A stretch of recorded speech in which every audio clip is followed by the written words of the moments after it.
everyone, welcome back to our Accounting 210. In this video, we continue with the chapter 11, standard cost and the variance. Last time we started with direct material variance. We said the logic is we want to break down flexible budget variance to another two smaller variance, right? We want to figure out that, hey, yes, the flexible budget variance is $8,500 favorable, but we want to know why. We want to know is it because of the price reason or is it because of the quantity reason.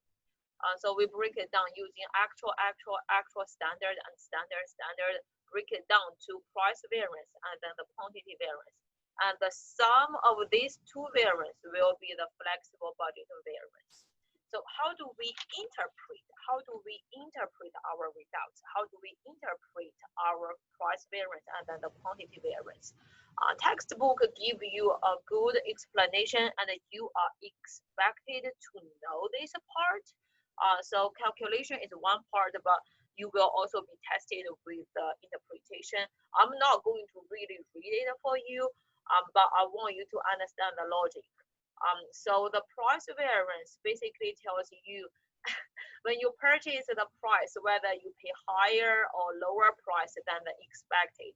And then the quantity variance basically is telling you, hey, you are actually using more or less quantity than expected, right? For our example, we already knew your price variance is 16,000 favorable because your actual purchase price is lower, is 10 cents lower than the standard. And then we also know the quantity variance is $7,500 unfavorable because we used more the quantity than we are supposed to do. So this also tells you which manager, which department you should ask if you want to get more information for the price variance and then for the quantity variance. So if you want to know, hey, why we have a better good deal, right? So you should ask the purchasing supervisor. You should ask him, how did you get a good deal? Because you are very handsome, because you are very pretty, or because you are a good talker, or because I'm just joking, right? Or because many different reasons. Some reasons is because possible reasons because perhaps alternative suppliers they enter the market, so the current supplier they want to keep us, so they give us a good discount, or because hey, you know what? Because the corn is lower, so the flour price will be also lower. Or another possible reason, okay, because we make a better payment, right? So you pay. Remember chapter 9 we talk about the when you sell as credit or you sell as cash, so if we pay faster, we pay cash, we can also get we can also get good deal, sorry. Or another reason, a bad possible reason is because we purchased the lower grade flour. Hey, you know what? Yeah, price is good, but maybe the quality is lower.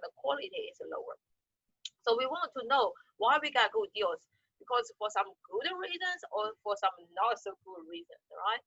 So you cannot just be happy with the favorable results. Favorable results doesn't really mean actually it's good thing. Okay. Now we look at the quantity. Why we have unfavorable? Which manager, which department you should go to? We should go to find our production supervisors because it's related with the quantity used, right? So why we used 5,000 more pounds of the flour? Some reason because something wrong with the flour when it arrives.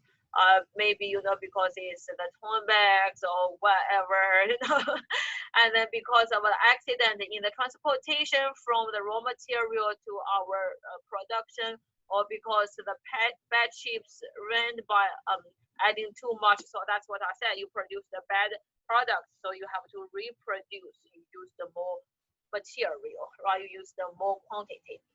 Managers, you want to find the reason. So if we get a good deal, but it's poor flour, and then you may have to, if that's the reason, then you may have to use more of the quantity, right? So you may have used the quantity. Yeah, so you got good deals, but you use more quantity. So that's also, you have to figure out what's the reason. So I'm just asking you if it's because of the human error. So maybe we want to train the human better so he or she will not make the same mistake. Read this paragraph, think about the story behind the numbers. You don't be so happy. You say, hey, favorable or unfavorable. You're happy with the favorable, you cry with unfavorable. You have to find out the reasons and then put each piece together to see a better picture of your company's performance. Okay, I leave this part to yourself. We kind of go through some important parts, but read in detail by yourself. Okay, now let's practice one problem directly related with our direct material variance. Are you ready? Yes or no? Right, I should give you some music here. Yeah, you ready? Yes or no? So let's look at our A. I want to choose different color. Okay, direct material. Asking about direct material price variance and quantity variance. The way I do it is I just put actual, standard, and standard first before I forget the formula. So I know this one is the quantity, this one is the price. Okay, so make sure it's the quantity, it's the price. Don't, how to say that? Don't flip the variables. Now you can just plug the number. We know this will be the price variance, this will be the quantity variance, okay? Because this is different price, right? This, and then this is different quantity. Okay, now we can go start for the numbers. Produce a large planter to be used for this special, making this standard quantity for each planter is 24 pounds. Okay, standard quantity for each one is 24 pounds. Company uses a standard cost of 1.96 per pound of clay. So standard is 1.96. So standard is 1.96. I put it here. You produce the 3,500 units. So you purchase this much and used for the total cost is 168,000. Okay, so now you want to get all the numbers. For the total of the actual of direct material, two ways to do it. First, the question already told you totally is 168,000. That actually is the total of our actual cost of direct material. But I want to break it down. I want to use the actual time actual. So we know the total quantity is, we used 87,500. Okay, so do me a favor, when you do this, also do 87,500 here in the middle. So basically you got the middle number, right? So I use calculator.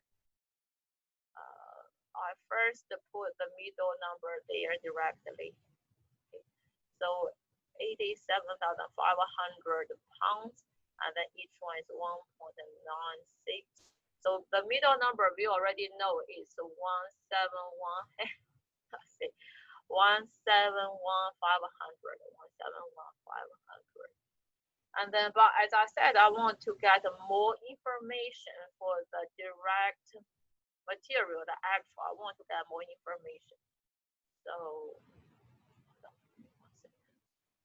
okay, now I want to break this total to find the each pound, the price. So totally we spent $168,000, but it's over 87,500 pounds.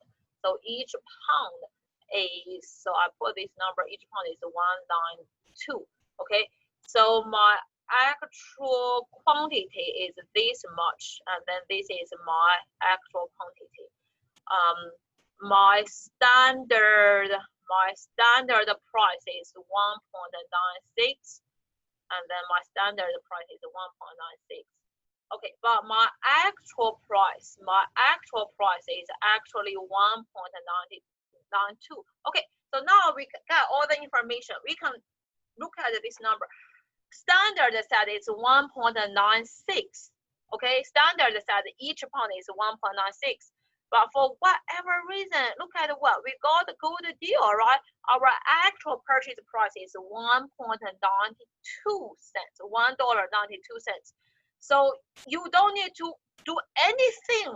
You will tell me the price variance has to be favorable. The price variance has to be favorable because for each pound we saved 4 cents. We saved 4 cents, right? So for each pound we saved 4 cents. That's the reason you can find out that the actual is only $168,000, but the middle kind of our budget is 171,500. So totally we saved $3,500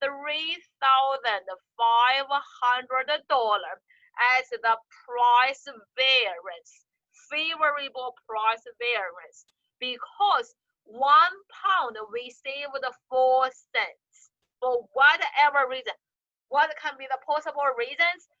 Who you should go to ask for? We should go to ask for purchase supervisors, and there are many reasons, good reasons and not so good reasons, right? Not so good reasons. Now we look at the quantity variance. We look at the quantity variance. We didn't finish. Okay, we got the middle part, but we need to get the third column is the standard and standard. Standard price is 1.96. I already got this one. But how to get the standard quantity? How to get the standard quantity? Remember, we said standard quantity. Most likely, you have to calculate by yourself, right? You have to calculate by yourself. We totally produced how many products? We produced 3,500 products, and for each product, based on the standard, for the standard. Each product we use 24 pounds, right? We use 24 pounds.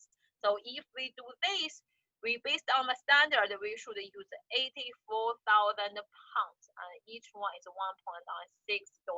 Okay, I stop here. I said, oh, stop.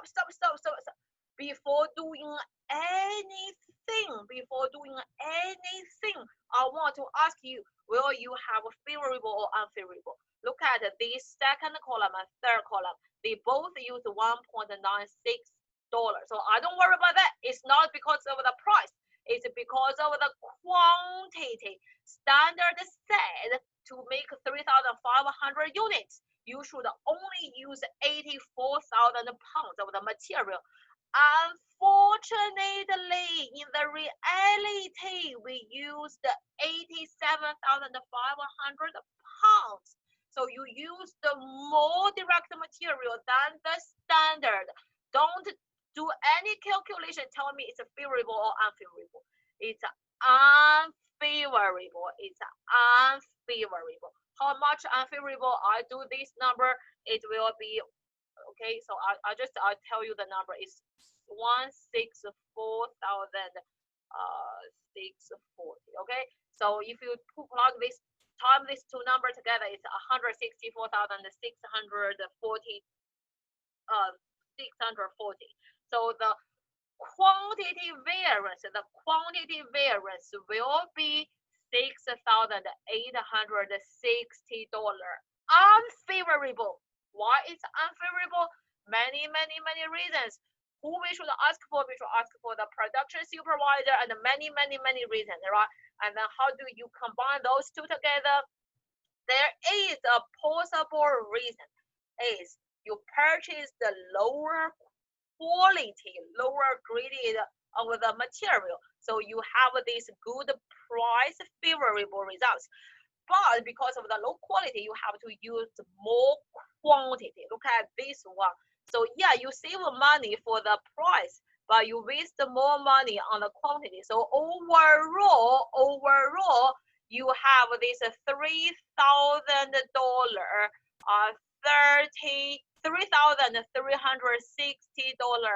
unfavorable. This will be your flexible budget variance. $3,360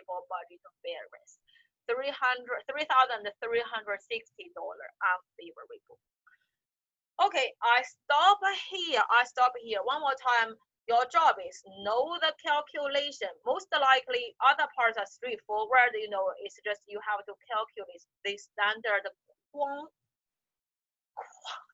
quantity. Sorry I have to figure out quantity or you have to calculate this variable by yourself, and then make sure how do you read these numbers. You know which department you should go to ask. How do you interpret the results? Make sure this is called the price variance. This is called the quantity variance. Overall called the flexible budget variance. Okay, then I stop here. Direct labor variance is very similar with direct material variance. So if you understand this one, you should be very good with the learning objective 3. And then we will talk about that in the next video. I see you there. Bye.